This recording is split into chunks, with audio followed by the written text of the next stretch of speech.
అందరికీ నమస్కారం. Welcome to journey with Janaki YouTube channel. ఈరోజు మనం పర్లీలో గల వైద్యనాథ్ జ్యోతిర్లింగం గురించి తెలుసుకుందాం. ఇది హైదరాబాద్ నుండి 320 కిలోమీటర్ల దూరంలో కలదు.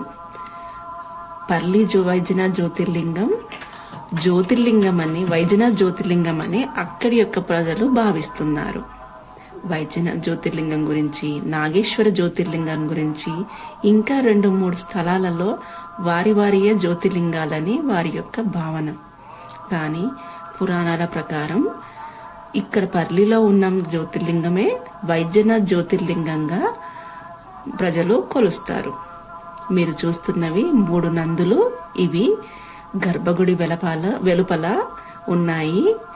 ఇక్కడ ఇది 3 నందులు అనేది ప్రత్యేకత. అవి ఎందుకున్నాయో తెలియదు, కానీ ఈ గుడి యొక్క ప్రత్యేకత 3 నందులు ఉన్నాయి. మీరు చూస్తున్నది గర్భగుడిలోని వైద్యనాథ్ జ్యోతిర్లింగం. ఇక్కడ పర్లి అనగా హరిహరలోని అర్థం వస్తుంది. మనం స్థల పురాణం గురించి తెలుసుకుందాం. స్థల పురాణం ఏంటంటే, దేవతలు మరియు దానవులు అమృతం కోసం చిలికినప్పుడు అమృతం మరియు ధన్వంతరి రెండూ వచ్చాయి. అమృతం మరియు ధన్వంతరిని శ్రీ మహావిష్ణువు దానవులకి తెలియకుండా ఒక శివలింగంలో దాచి ఉంచారు. శ్రీ మహావిష్ణువు దాచి ఉంచిన ప్రదేశమే ఈ పర్లి వైద్యనాథ్ క్షేత్రం. శ్రీ మహావిష్ణువు అమృతాన్ని దాచి ఉంచినందున ఈ పర్లి వైద్యనాథుని అమృతేశ్వరుడు అని కూడా పిలుస్తారు. అమృతం దాచి ఉంచినందువలన, ఆ లింగానికి వచ్చిన ప్రత్యేకత వలన మనం శివలింగాన్ని తాకినప్పుడు లేదా అభిషేకించినప్పుడు మన యొక్క వ్యాధులు తొలగిపోతాయని ఇక్కడి ప్రజల యొక్క ప్రగాఢ విశ్వాసం.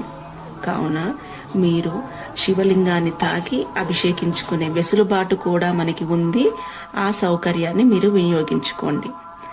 ఇది అహల్యాబాయి హోల్కర్ గారి స్మారక స్తూపం. రాణి అహల్యాబాయి హోల్కర్ గారు 17వ శతాబ్దంలో ఈ గుడిని పునర్నిర్మించారు. మనకి పర్లి వైద్యనాథ్ క్షేత్రంలో గుడిలో లోపల ఎలాంటి ప్రత్యేక రుసుములు లేవండు. కావున మీరు గుడి లోపలికి వెళ్ళి దేవుణ్ణి అభిషేకించుకోవచ్చు. మనకు అభిషేకం కావలసిన పూజా సామాగ్రి మొత్తం గుడి వెలుపల దొరుకుతుంది. గుడి చాలా విశాలంగా ఉంది. మీరు చూస్తుంది గుడి యొక్క ప్రాంగణం. ఈ ప్రాంగణం అంతా చాలా విశాలంగా ఉంది. అది గుడి యొక్క గోపురం.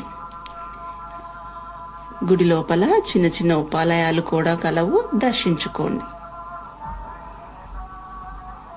మేము ఉదయం 5:30 గంటలకే అభిషేకం చేసుకున్నాము. ఇది గర్భాలయం యొక్క గోపురం. మేము వెళ్ళింది పౌర్ణమి రోజు కావునందున ప్రజలు చాలా మంది ఉన్నారు.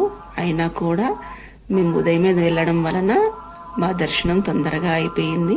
అభిషేకం కూడా చేసుకున్నాము. మీకు కావాల్సిన అన్ని గుడి వెలుపల దొరుకుతాయి.